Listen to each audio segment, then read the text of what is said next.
Poliisi ey'Ekatwe etandise okunoonyereza ku mbeera eyaviiriddeko okufa kwa Owuor David, ono omuzannyi w'omupiira mu club eya SC Villa, nga twafunye information ku makya olwaleero nti omuzannyi w'omupiira addusiddwa mu ddwaliro erya Case nga tali mu mbeera nnungi.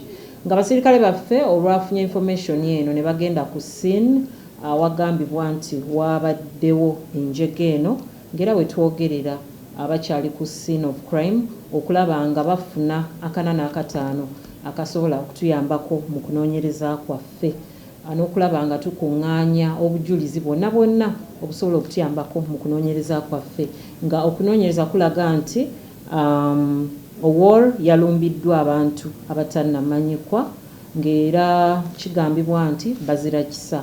Ono bamusanze mu luguudo ng'agudde nga tali mu mbeera nnungi.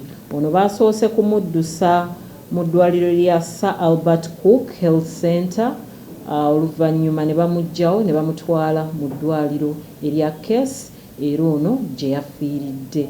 Nga tugenda kukola kyonna ekisoboka okulaba nga bonna abeenyigidde mu kikolwa eky'okulumbagana Owuor bakwatibwa, amateeka gabavunaane, era nga tuli mu kunoonyereza okuzuula kiddala ekyaviiriddeko embeera eno.